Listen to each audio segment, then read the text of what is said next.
Hi friends, இன்றைக்கி வந்து ஒரு ஈவினிங் கிறிஸ்பியான ஒரு ரெசிபி தான் பண்ண போகிறோம். இது வந்து ஸ்நாக்ஸு வந்து வீட்டில் ஈஸியாக பண்ணிடலாங்க.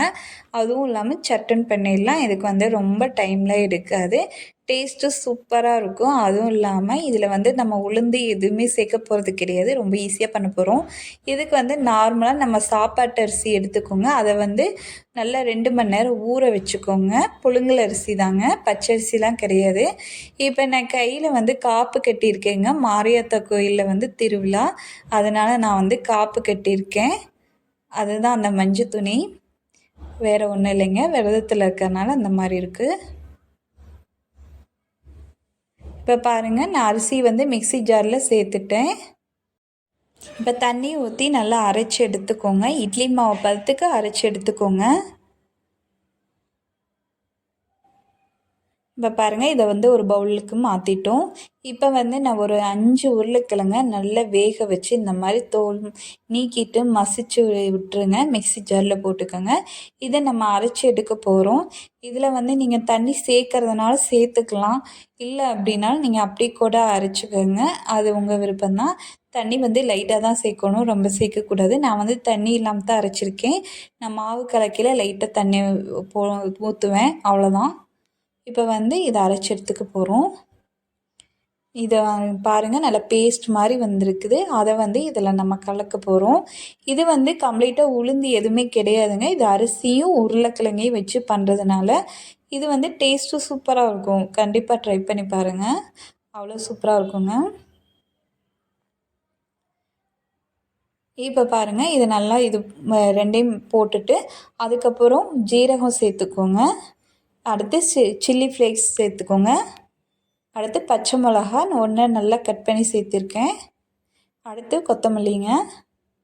இது தேவையான அளவுக்கு உப்பு சேர்த்துக்கோங்க. இதை நல்லா மிக்ஸ் பண்ணி விட்டுக்கோங்க.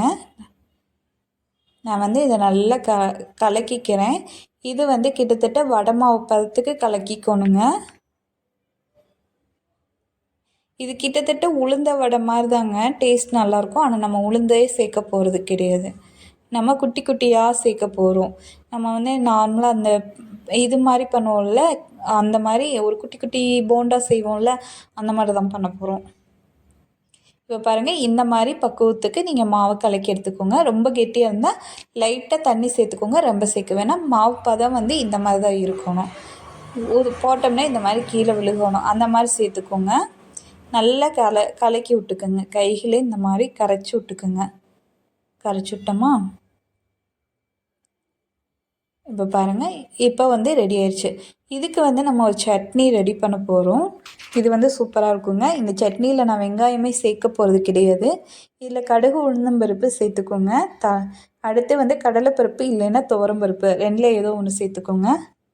நான் வந்து துவரம்பருப்பே சேர்த்துருக்கேன். ஒரு 4-5 பல் பூண்டு சேர்த்துக்கோங்க. ஒரு வரமிளகாய். இதை நல்லா எண்ணெயில் வதக்கி விடுங்க. இப்போ இது நல்லா வதங்கி வந்ததுக்கப்புறம் இது நல்லா வதங்கணுங்க, மெயின் அதுதான். பூண்டு பருப்பு இதெல்லாம். இப்போ கருவேப்பிலை சேர்த்துக்கோங்க. சேர்த்துட்டு தக்காளி சேர்த்துக்கோங்க. தக்காளி நான் போட்டது வந்து வீடியோவில் காட்டல, தக்காளி போட்டுட்டேன். ஒரு தக்காளி வந்து நல்லா குட்டி குட்டியாக கட் பண்ணி போட்டுக்கோங்க. இப்போ இதை நல்லா வதங்கி வரணுங்க.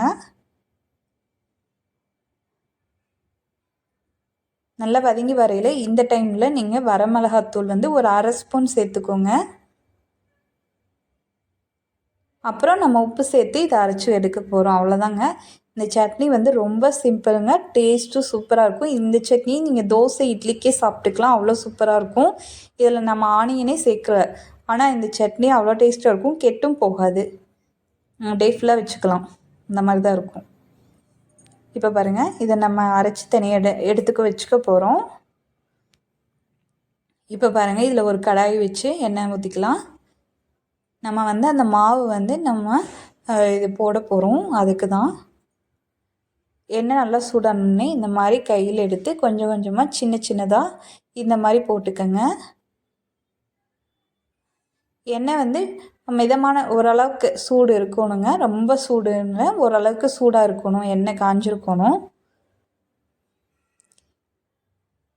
உங்களுக்கு கையில் இந்த மாதிரி கொஞ்சம் கொஞ்சமாக குட்டி குட்டி போண்டாவாக போடுவோம்ல, அது மாதிரி போட்டுக்கோங்க.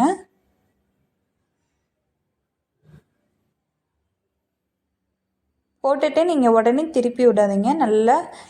நல்லா கிறிஸ்பியாக நல்லா அடியில் வெந்து வரணும். அதுக்கப்புறம் நீங்கள் திருப்பி விட்டுக்குங்க. இப்போ நீங்கள் கேப் இருக்கப்பெல்லாம் நீங்கள் எல்லா பக்கமும் நீங்கள் இந்த மாதிரி போட்டு விட்ருங்க.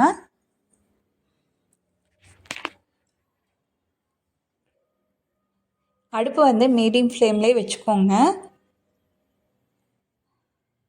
இப்போ பாருங்கள், ஒன் சைடு ஓரளவுக்கு வெந்துருச்சுங்க. பார்த்தாலே தெரியும் கீழே வந்து நல்லா கிறிஸ்பியாக வெந்திருக்கு. இதை அப்படியே பரட்டி விட போகிறோம். பரட்டி விட்டுருங்க.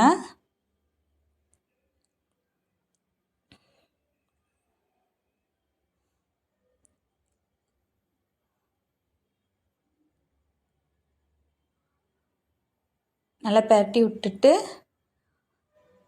நம்ம இது 2 பக்கம் வெந்ததுக்கப்புறம் எடுத்துடலாங்க. அவ்வளோதாங்க. இது வந்து ரொம்ப ஈஸி தாங்க. ஈவினிங் வந்து நீங்கள் குட்டீஸுகளுக்கு இந்த மாதிரி பண்ணி கொடுங்க. சூப்பராக சாப்பிடுவாங்க. டேஸ்ட்டாகவும் இருக்கும். நம்ம உருளைக்கிழங்கு இதெல்லாம் சேர்த்துருக்கனால நல்லாயிருக்கும். காரம் அவ்வளோவா இருக்காது, அளவாக தான் இருக்கும். பாருங்கள், நல்லா 2 பக்கம் சூப்பராக வெந்துருச்சுங்க.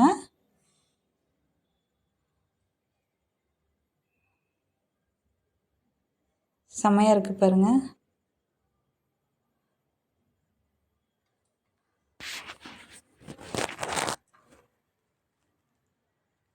இதை ஒரு பிளேட்டுக்கு மாற்றிக்கலாம். அவ்வளோதாங்க. இதே மாதிரி எல்லாத்தையும் நீங்கள் போட்டு இடுங்க. வெந்ததுக்கப்புறம் நீங்கள் திருப்பி விட்டுக்கோங்க. பாருங்கள், சூப்பராக ரெடி ஆயிடுச்சு. நான் உங்களுக்கு இது பண்ணி காட்டுறேன். பயங்கரமாக சூப்பராக இதாகுதா, கிறிஸ்பியாக இருக்கா, நல்லாயிருக்கும். இந்த சட்னி கூட இதை வச்சு சாப்பிட்டு பாருங்கள், அவ்வளோ அட்டகாசமாக இருக்கும். சூப்பராக இருக்குங்களா? மறக்காம நம்ம சேனலை சப்ஸ்கிரைப் பண்ணிக்கோங்க. ட்ரை பண்ணி பார்த்துட்டு எப்படி இருக்குன்னு கமெண்ட்ஸில் சொல்லுங்கள். செஞ்சு பாருங்கள். அவ்வளோதான் ஃப்ரெண்ட்ஸ், ஒரு சூப்பரான ஈவினிங் ஸ்நாக்ஸ் வந்து ரெடி பண்ணியாச்சு. டேஸ்ட்டு அட்டகாசமாக இருக்குங்க, நல்லாயிருக்கு.